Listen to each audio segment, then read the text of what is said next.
Alright everybody, it's game number 2 between Wellmu and Startail Life.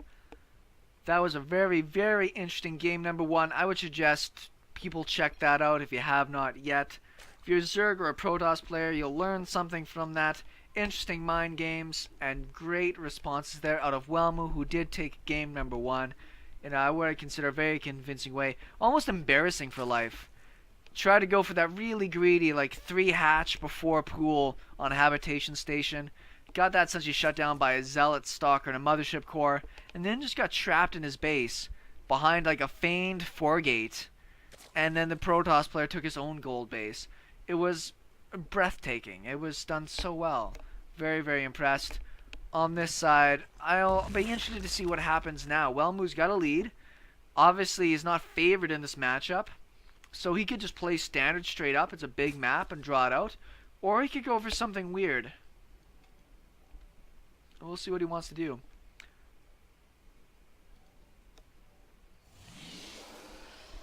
I have a feeling that he might try to just put Life on tilt here and go for something somewhat cheesy. It's difficult to do on a big map like this, though. Might be just going for that straight up Nexus first on this side. Low ground pool. That's smart. I like that. If you can do that and defend that, you always have this base to fall back on later. That's very difficult to take. So I encourage Zerg players that are confident enough to take this base first. Helps out a ton. Protoss will get down that Nexus first. No problemo. No fears. I've seen some really good Zerg aggression on this map though, with just, 6 pooling, 9 pooling, and getting some work in. The difficulty though is it's such a long distance, and if you don't scout right, you can easily enough get down a wall even with a Nexus first and defend with just probes.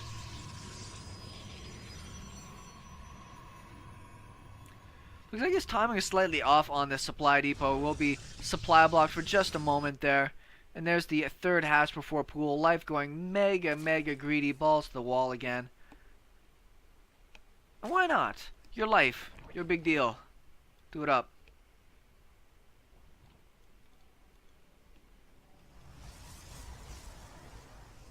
Couple gases going down. He's actually putting 3 into these gases here as well. Pretty big commitment into gas. We'll see if that has to do with him wanting to tech up really quickly to maybe another Stargate tech. Maybe DTs. It's hard to make that kind of prediction, but it's a lot of gas early on where he doesn't necessarily need it all. He'll go out and scout now, and we'll see what crazy shenanigans might be coming our way. No gas at all for Life. Last game, I think he got into a lot of trouble because he didn't get that earlier gas and speed. So just a bunch of stalkers, 3 stalkers essentially kept him pinned in his base for a long time. And I don't think he'd really be happy with that again. Queens are on the way. A couple of Zerglings going to come out and help with the scouting. Unfortunately for our Zerg players, Overlords both go in the wrong direction. Cybernetics core is finished, and he is getting out to the warp gate right away. Part of me just thinks something crazy is going to come, but I don't know yet. 3 queens on 3 hatches. We're probably just going to see Life drone up like a beast for another minute or 2. Maybe go for some sort of timing of his own. I could see him going for some sort of roach play, but he doesn't have any gas yet, and if he was going to do something like that, he would generally need roach speed, and that's a layer away. So we'll see what comes out of it. He's actually making extra queens. More injects, more creep spread. Might be gearing up for a longer game. We have a robo coming out here. Not dramatically early. That might just help him expand into a third base here. Getting out some immortals and sentries can be a great pressure tactic. Sometimes it can just be a great thing to help you really secure a higher economy at the same time.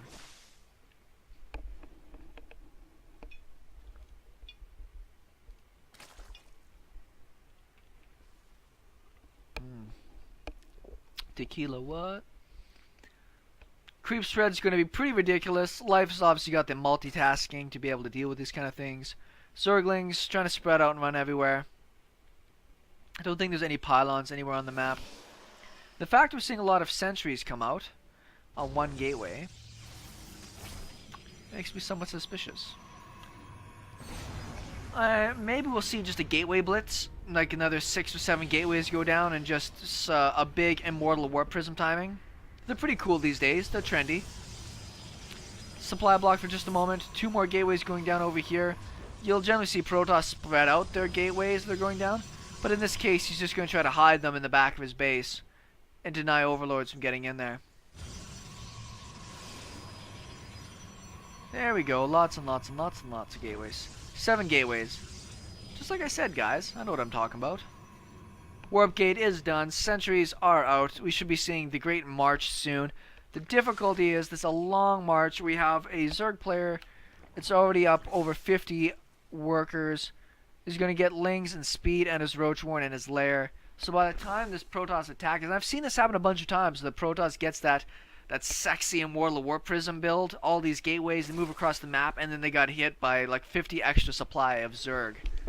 And now it's really going to come down to whether or not our Protoss player can really get away with this easy enough. Warp Prism is queued up to our Immortal here, and he's going to start moving out. 3 Immortal timing as well, much stronger than the 2 Immortal timing. More gas is happening, now it's units time. Life knows what's coming, he knows what build it is, now he's just got to build units, he's got lots of creep. All he has to do is defend, and he essentially wins. So we have lots of roaches, no upgrades for anybody. It's kind of the interesting dynamic of this early matchup, is that the upgrades kind of get pushed back a bit.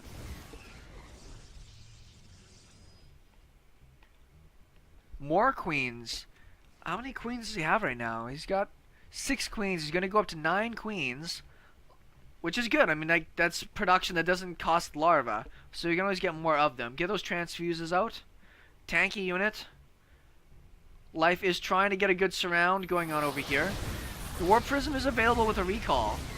No, he spent the energy. It might work out, though. It's a lot of units with a lot of sentries warping in, actually. It's not a lot of damage dealers. Pretty good force fields there.